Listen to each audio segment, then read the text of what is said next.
जय श्री राम। सीता माताए नमः। जय श्री राधे। आज मैं आप सबको माता सीता के नित नेम की कहानी सुनाती हूँ। ये उस समय की बात है जब भगवान राम, लक्ष्मण और माता सीता वनवास का समय काट रहे थे। तब माता सीता ने 12 वर्षों तक सुने जाने वाली नित नेम की कहानी का व्रत रखा था। माँ सीता हमेशा कहानी सुनाती और भगवान श्री राम उस कहानी को सुनते थे। माता सीता ने 12 वर्ष तक ये व्रत लिया हुआ था। एक बार जो कहानी इस प्रकार से है, जो माँ सीता भगवान श्री राम जी को सुनाया करते थे। राम आए, लक्ष्मण आए, देश के पुजारी आए, नीत नेम का नेम लाए। आओ राम, बैठो राम, जय श्री राम, जय श्री राम। साल दुसाला ओडो राम, सबके मन को भाए राम। जय श्री राम, जय श्री राम। तपी रोटी खाओ राम, जय श्री राम, जय श्री राम। दूध बतासा पियो राम, जय श्री राम, जय श्री राम। माखन मिश्री जी मोराम, जय श्री राम, जय श्री राम। सबके मन को भाए राम, जय श्री राम, जय श्री राम। मन को भाए राम, जय श्री राम, जय श्री राम। सबके भंडार भरे राम, जय श्री राम, जय श्री राम। सबके काज सवारे राम, जय श्री राम, जय श्री राम। सबके मन को भाए राम, जय श्री राम, जय श्री राम। नित नेम का नियम लाए, जय श्री राम, जय श्री राम। सीता माता कहानी सुनाए, जय श्री राम, जय श्री राम। सबका बेड़ा पार करे, जय श्री राम, जय श्री राम। सबको मन को भाए राम, जय श्री राम, जय श्री राम।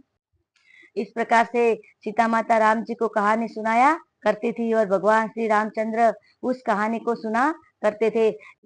एक बार राम जी को किसी काम से बाहर जाना पड़ा। तब सीता माता ने कहा, प्रभु आप बाहर चले जाएंगे तो मैं नित नेम की कहानी किसको सुनाऊंगी। ये कहानी तो मेरी 12 वर्षों की है। अगर आप चले गए तो ये कहानी मेरी कौन सुनेगा। तब भगवान श्री राम ने कहा कि तुम कुएं की पाल पर जाकर बैठ जाओ। वहां पर कोई पनियारी पानी भरने आएगी, तब उसको तुम अपनी कहानी सुनाना। तो ऐसा जब राम जी ने ऐसा कहा तो माता सीता माता कुएं की पाल पर जाकर बैठ गई। वहां पर एक औरत पानी भरने आई तो उसने सोने की जरी की साड़ी पहनी हुई थी और सोने का घड़ा था उसके हाथ में। सीता माता ने कहा, बहन मैं कहानी सुनाती हूँ, तुम मेरी कहानी सुनो। तो उस औरत ने कहा, अगर मैं आपकी कहानी सुनने यहाँ पर बैठ गई और मुझे देर हो गई तो घर पर मेरी सास मुझको लड़ेगी, मैं कहानी सुन पाऊंगी नहीं। उसने सीता माता को कहानी सुनने से मना कर दिया। वो तो घर को चली गई। तो उसके सोने का घड़ा था वो मिट्टी का हो गया और उसके सोने की जरी की जो साड़ी थी वो फट गई। तब उसने सास के कहा, अरे तुम किसका दोष अपने सर पर लेकर आई हो। तब बहू ने कहा, माँ जी मैं भी वही सोच रही हूँ। जब मैं कुएं से निकली तब तो घड़ा भी सही था और साड़ी भी सही थी। घर आते आते मेरी साड़ी भी फट गई और एक घड़ा सोने का था वो भी मिट्टी का हो गया। जब मैं कुएं पर गई थी तब वहां पर एक औरत बैठी थी। उसने मुझको कहा था कि मैं कहानी सुनाती हूँ, तुम मेरी कहानी सुनो। तो मैंने उस कहानी को सुनने से मना कर दिया। तब माँ जी ने कहा, अरे तुमने ये क्या कर दिया, तुम बैठो मैं अभी वापस कुएं की पाल पर जाती हूँ। वो वापस वही फटी हुई साड़ी पहनकर और मिट्टी का घड़ा लेकर कुएं की पाल पर गई। वहां पर सीता माता बैठी हुई थी। उसने सीता माता को प्रणाम किया। तो तब सीता माता बोले, बहन तुम मेरी कहानी सुनोगी। तब उसने कहा, मैं एक बार नहीं 4 बार आपकी कहानी सुनूंगी। सीता माता ने उसको वही कहानी सुनाई जो सीता माता राम जी को सुनाया करती थी। जब वो कहानी सुनकर घर को वापस जा रही थी तो उसकी जो फटी हुई साड़ी थी वापस सोने की जरी की हो गई। उसने पूछा कि आप कौन हो। तब उसने बताया कि मैं तो सीता माता हूँ। ऐसा सुनकर वो बुढ़िया माई तो सीता माता के चरणों में गिर पड़ी। सीता माता ने उसको बहुत आशीर्वाद दिया और वो घर को चली गई। जब वो घर को गई तब उसकी बहू ने कहा कि माँ जी आप तो फटी हुई साड़ी और मिट्टी का मटका लेकर गए थे। हमारा जो घड़ा मिट्टी का हो गया था वो लेकर गए थे, वापस ऐसा कैसे हो गया? तब उसने बताया कि औरत और कोई नहीं, वो तो साक्षात भगवती जगत जननी सीता माता थी।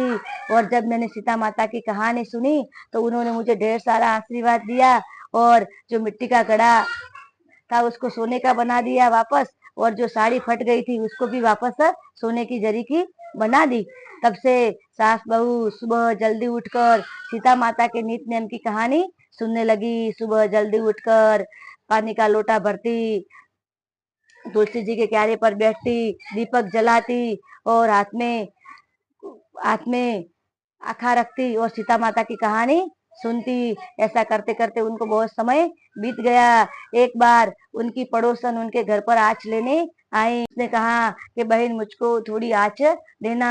तब उन्होंने तब उस बुढ़िया माई ने कहा कि अभी तक हमने चूल्हे में आँच जलाई है नहीं। कहा कि आप सास और बहू सुबह 5 बजे से उठी हो, अब तक आपने कुछ चूल्हे में आँच तक नहीं जलाई? कि नहीं, हम तो सीता माता के नित नेम की कहानी सुन रहे हैं, हमने तो और कुछ घर का काम किया है नहीं। सुबह जल्दी उठते हैं, नहा धोकर सीता माता की कहानी सुनने बैठ जाते हैं। तब पड़ोसन ने कहा कि ऐसी कैसी कहानी है, मुझको भी ये कहानी आप सुनाओ। तो उस बुढ़िया माई ने सीता माता की कहानी उस पड़ोसन को भी सुनाई, जिसके सुनने से पड़ोसन के सभी दुख दूर हुए और उसके मन की सारी मनोकामनाएं पूरी हुई। पड़ोसन ने जब ये सीता माता की कहानी सुनी तो उसके घर पर सभी प्रकार के कष्ट दूर हो गए और उनके मन की सारी इच्छाएं पूरी होने लगी। तो उसने भी सीता माता के नित नेम की कहानी का व्रत लिया। ऐसा करते करते गांव के सभी लोग सीता माता के नित नेम की कहानी सुनने लगे, और सीता माता के आशीर्वाद